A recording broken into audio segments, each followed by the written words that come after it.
lanjut ke pemeriksaan postpartum. Sudah lihat? Sudah, Bu. Ya. Sama dengan pemeriksaan prenatal, pemeriksaan postpartum ini harus menyeluruh juga. Ya, juga harus head to toe dari kepala sampai ke kaki. Ya. Nah, bedanya apa? Kalau tadi pada prenatal kita periksa namanya lopot, ya. Lopotnya 4, sekarang bayinya udah keluar, ya. Sudah tidak ada bayinya, ya. Sebenarnya harusnya intra, tapi intra itu agak lama dan target kita kan di D3 bukan pertolongannya, patusnya patus pandang ya, nanti makanya agak belok ke belakang sedikit. Tapi tetap nanti kalau ada waktu kita praktekkan. Ya, alat-alatnya pun Mbak ini kemarin kayaknya banyak yang ini udah dipindah-pindahin ya. Oke, kita lanjut. Sekarang pada postpartum pertama apa? Coba baca di situ. Mengucapkan salam praktik. Ya, terus Mengevaluasi validasi. Terus Melakukan kontrak waktu tempat topik, menjelaskan langkah-langkah tindakan, Oke. pasang sampiran dan tutup jendela, Ya. mencuci tangan, tawarkan klien untuk BAK, pemeriksaan umum. Ya, oke. Nah, pada postpartum otomatis ibunya ada di tempat tidur. Ya, kita anggaplah dia baru 24 jam postpartum, berarti dia di tempat tidur atau 6 jam ya.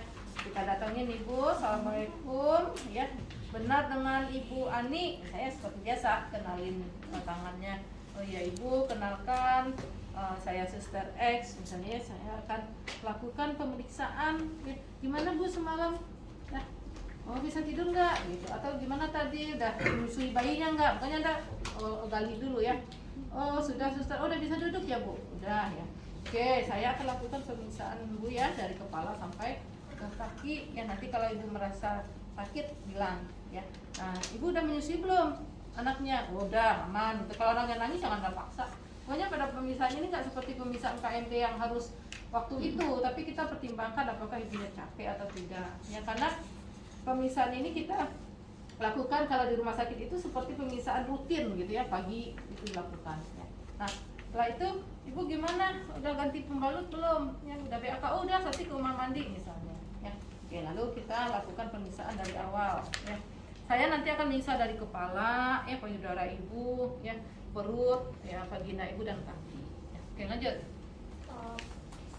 Buka pakaian atas klien dan lakukan pemeriksaan payudara, infeksi dan palpasi. Ya, sebenarnya kalau kita masih sempat lakukan dari atas boleh ya. Nah, fokusnya itu kan di pemeriksaan fisiknya ya seperti tadi, ya urutannya sama ya. Lalu karena kita fokusnya di area payudara, ya karena payudara kan laktasi ya, perineum, abdomen dan perineum. Nah, kalau sempat kita lakukan pemeriksaan TTV, ya kita lakukan pemeriksaan TTV. Berapa contohnya? Misalnya, tekanan darahnya 110/70, misalnya nadi sekian ya. Pokoknya anda udah tahu ya, nanti pas lab dikerjakan ya. Oke, lanjut ke pemeriksaan payudara. Apa di situ payudara ya? Duluan. Oke, kita buka. Apa yang diperiksa pada area payudara?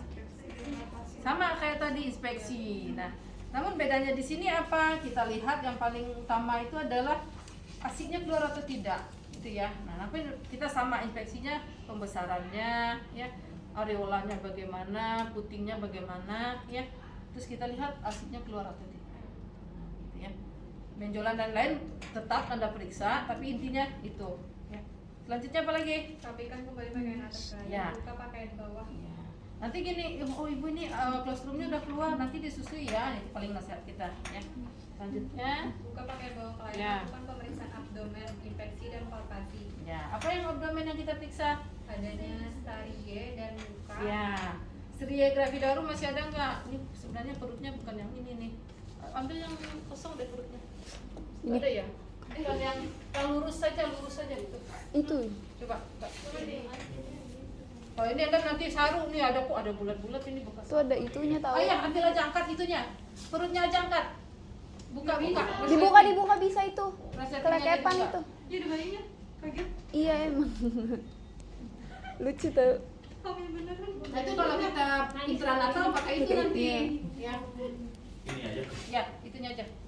Nanti ada sarung itu ada ini gitu. Ada bayinya lagi nangis. Nah, ini ya. Oke. Oke. Perutnya kita lihat kemungkinan stria masih ya, linea masih ya karena kan baru persalinan ya, baru postpartum. Terus apa lagi? Ukur bising usus. Nah, jangan lupa ukur bising usus ibu. Ya, untuk mengetahui apa? Konstipasi nggak ibunya? Kadang-kadang ibunya kita kaji itu dari masuk belum BAB gitu ya. Pas secara konsepnya gimana? Boleh nggak? Apa boleh? Boleh Bu. Boleh. Kan ada konstipasi yang fisiologis pada Ibu Pamela 4 hari kan? Kenapa? Penekanan dari perutnya, menekan area. Ingat nggak tuh? Ya. Oke. Kita di sebelah mana sih?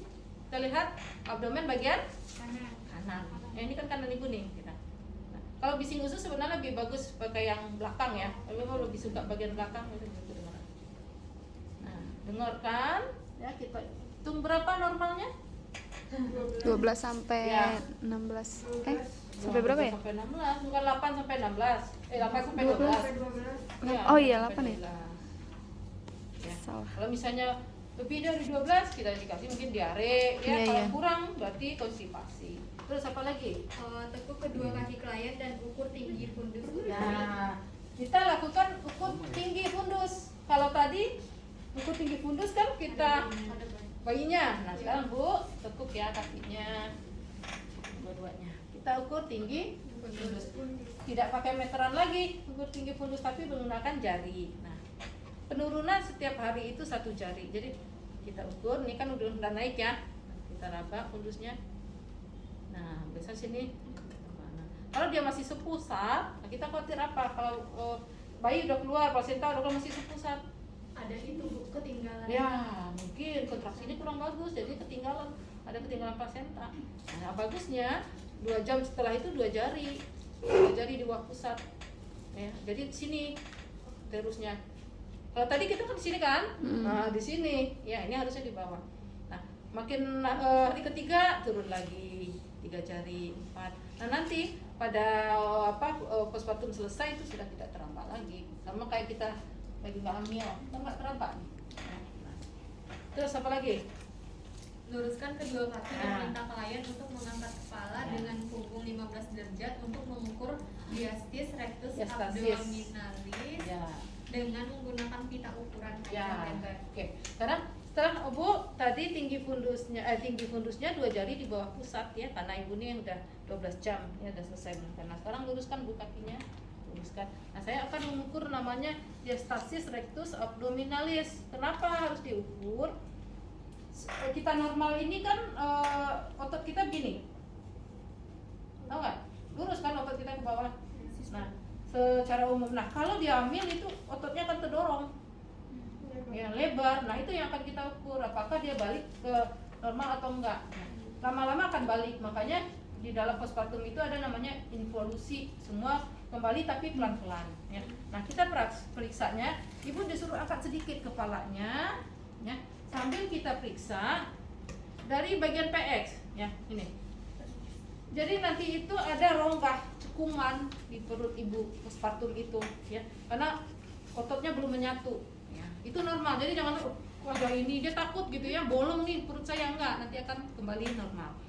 Kita raba dari PX-nya keras. Nah, pas kita raba kedua lembek. Nah, ini namanya diastasis. Lembek. Oh, keras lagi. Nah, berarti cekungan ini yang namanya diastasis. Ya. Jadi keras. Lembek. Keras lagi. Nah, batas antara dua keras ini yang namanya diastasis kita ukur dengan menggunakan meteran. Ya, normalnya 9 sampai 12 ya. 12 ya.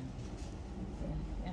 Kalau kita ukur cekungannya berapa? Biasanya kita masukin aja jari kita, 1 jari. Kalau dia melebar, nah itu yang kita khawatirkan. Apakah perlu nanti dia latihan khusus? Kalau seperti ini nanti kita anjurkan untuk senam lipas, ya, biar mengembalikan kembali alat-alat ototnya. Ya. Sudah datang ngomong 2 ya? Iya, dari tadi. Nggak apa-apa, Bu. Ngabuburit di sini, Bu. Udah jam berapa? Jam 2 Ya, udah lewat ya. Selanjutnya kita lihat apa lagi setelah diastasis? Palpasi perut kiri bawah. Ya, kiri bawah. Apa? Fungsinya buat apa? Ya, untuk ada nggak distensi pada kandung kemihnya. Kadang-kadang ibu takut BAK, kenapa ada jahitan misalnya? Nggak apa-apa Bu, ibu ini penuh nih, ibu mau BAK nggak? Kita tawarkan. Yang Ibu dijahit tidak beda usah kan ya, takut sama karena jalur pipis kan ya? tidak akan Yang dijahit beda kan merobek sama jalur pipis. ya, jahitannya. Terus apa lagi? palpasi kandung kemih apakah ada distensi atau tidak? Ya, itu tadi. Ya. Udah 12 Bu. Oke, terus. Pasang sarung tangan dan miringkan tangan ke Nah. arah kiri untuk memeriksa perineum, tanda rida, redness, Ecchymosis, edema, discharge, approximation. Udah. Sarung tangannya sebenarnya nggak perlu steril ya, karena kan nanti kita mau membantu BAK aja ya. Jadi nanti kita lakukan pemeriksaan diastasis ya. Kita berikan cairan ya. Ibu bisa miring ke kiri, Bu? Nah, kirinya mana sini ya? Iya, situ. Kita kiri. Sambil kita lihat ya. Ada tidaknya tadi di jahitannya ya. Kita ya ini ya. Sampai bawah ya? Ya, kan biasanya kalau ibu habis postpartum itu dia pakai perlak ya. Oh. Pakai pampers. Pampers, ya. Tapi pampasnya dibuka dulu. Iya, pampersnya kita buka sedikit saja ya. Ada tidak dia kemerahan, cairannya keluar, reda itu tanda redness, ecchymosis, edema, discharge-nya gimana? Approximation. Ya, approximation itu adalah kerapatan jahitan. Ya. Mm-mm. Jadi tanda reda itu harus negatif kecuali A-nya, approximation-nya harus positif. Ya. Sen. Nah, kalau kita melihat apa itu tanda apa? Tanda infeksi. Lapar. Oke, terus. Buka sarung tangan, terlentangkan pasien klien dengan pakaian Ya. klien. Minta klien untuk rileks dan periksa daerah ekstremitas, infeksi adanya varises atau tidak. Ya, seperti Periksa tadi. ada flek fatal, periksa adanya tanda Homan. Ya, seperti tadi. Yang terakhir tanda Human. Yang tadi kan sama ya, varises itu sama. Nah, tanda Human ini untuk mengetahui ada tidak tromboflebitis atau gangguan pada pembuluh darah. Kita angkat seperti ini, ditahan nih bawah lututnya. Ini kita dorong. Bu, sakit apa enggak? Kalau dia sakit berarti tromboflebitis. Ya. Kalau gini nggak sakit harusnya. Gini. Tromboflebitis. Dah. Nah, oke. Perdarahan pada Tromboflebitis itu adanya sumbatan pada pembuluh darah. Lanjut kemana nih? Bayi apa?